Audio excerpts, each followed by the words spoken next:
بسم اللہ الرحمن الرحیم۔ حضرت عوف ابن مالک رضی اللہ تعالیٰ عنہ فرماتے ہیں، میں غزوہ تبوک کے موقع پر نبی کریم صلی اللہ علیہ وسلم کی خدمت میں حاضر ہوا۔ آپ اس وقت چمڑے کے ایک خیمے میں تشریف فرماتے۔ آپ صلی اللہ علیہ وسلم نے فرمایا کہ قیامت کے قریب 6 نشانیاں شمار کر لو: میری موت، پھر بیت المقدس کی فتح، پھر ایک وبا جو تم میں سے شدت سے پھیلے گی جیسے بکریوں میں طاعون پھیل جاتا ہے، پھر مال کی کثرت اس درجے میں ہوگی کہ ایک شخص کو 100 دینار بھی اگر کسی کو دے گا تو اس پر بھی وہ ناراض ہوگا، پھر فتنہ اتنا تباہ کن عام ہوگا کہ عرب کا کوئی گھر باقی نہ رہے گا جو اس کے لپیٹ میں نہ آ گیا ہوگا، پھر صلح جو تمہارے اور بنی الاصفر نصارۂ روم کے درمیان ہوگی، لیکن وہ دغا کریں گے اور ایک عظیم لشکر کے ساتھ تم پر چڑھائی کر دیں گے۔ اس میں 80 جھنڈے ہوں گے اور ہر جھنڈے کے ماتحت 12,000 فوجی ہوں گے، یعنی 9,60,000 فوج سے وہ تم پر حملہ آور ہوں گے۔ صحیح بخاری حدیث نمبر 3176۔ ایک شخص نے نبی کریم صلی اللہ علیہ وسلم سے پوچھا، یا رسول اللہ، قیامت کب قائم ہوگی؟ ان حضرت صلی اللہ علیہ وسلم نے دریافت فرمایا، تم نے اس کے لیے کیا تیاری کی ہے؟ انہوں نے عرض کیا، میں نے اس کے لیے بہت ساری نمازیں، روزے اور صدقے نہیں تیار کر رکھے ہیں، لیکن میں اللہ اور اللہ کے رسول سے محبت رکھتا ہوں۔ ان حضرت صلی اللہ علیہ وسلم نے فرمایا کہ تم اس کے ساتھ ہو جس سے تم محبت رکھتے ہو۔ صحیح بخاری حدیث نمبر 6171۔ ایک دفعہ سورج گرہن ہوا تو نبی اکرم صلی اللہ علیہ وسلم بہت گھبرا کر اٹھے، اس ڈر سے کہ کہیں قیامت قائم نہ ہو جائے۔ آپ صلی اللہ علیہ وسلم نے مسجد میں آ کر بہت ہی لمبی قیام، لمبا رکوع اور لمبے سجدوں کے ساتھ نماز پڑھی۔ میں نے کبھی آپ صلی اللہ علیہ وسلم کو اس طرح کرتے نہیں دیکھا تھا۔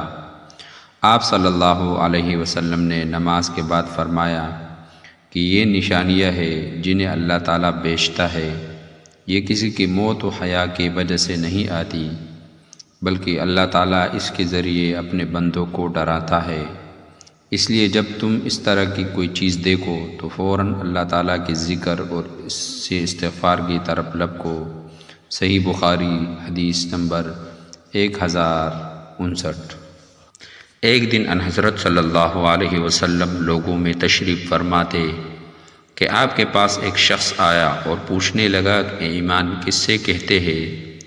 آپ صلی اللہ علیہ وسلم نے فرمایا کہ ایمان یہ ہے کہ تم اللہ پاک کے وجود اور اس کے وحدانیت پر ایمان لاؤ، اور اس کے فرشتوں کے وجود پر، اور اللہ اور اس کے ملاقات برحق ہونے پر، اور اس کے رسولوں کے برحق ہونے پر، اور مرنے کے بعد دوبارہ اٹھنے پر ایمان لاؤ۔ پھر اس نے پوچھا کہ اسلام کیا ہے؟ آپ صلی اللہ علیہ وسلم نے پھر جواب دیا کہ اسلام یہ ہے کہ تم خالص اللہ کی عبادت کرو اور اس کے ساتھ کسی کو شریک نہ بناؤ، اور نماز قائم کرو، اور زکوٰۃ فرض ادا کرو، اور رمضان کے روزے رکھو۔ پھر اس نے احسان کے متعلق پوچھا۔ آپ صلی اللہ علیہ وسلم نے فرمایا، احسان یہ ہے کہ تم اللہ کی عبادت اس طرح کرو گویا تم اس سے دیکھ رہے ہو۔ اگر یہ درجہ حاصل نہ ہو تو پھر یہ تو سمجھو کہ وہ تم کو دیکھ رہا ہے۔ پھر اس نے پوچھا، قیامت کب آئے گی؟ آپ صلی اللہ علیہ وسلم نے فرمایا کہ اس کے بارے میں جواب دینے والا پوچھنے والے سے کچھ زیادہ نہیں جانتا، البتہ میں تمہیں اس کی نشانیاں بتلا سکتا ہوں۔ وہ یہ ہے کہ جب لونڈی اپنے آقا کو جنے گی، اور جب سیاہ اونٹنوں کو چرانے والے دیہاتی لوگ ترقی کرتے کرتے مکانات کی تعمیر میں ایک دوسرے سے بازی لے جانے کی کوشش کریں گے۔ یاد رکھو، قیامت کا علم ان 5 چیزوں میں ہے جن کو اللہ کے سوا کوئی نہیں جانتا۔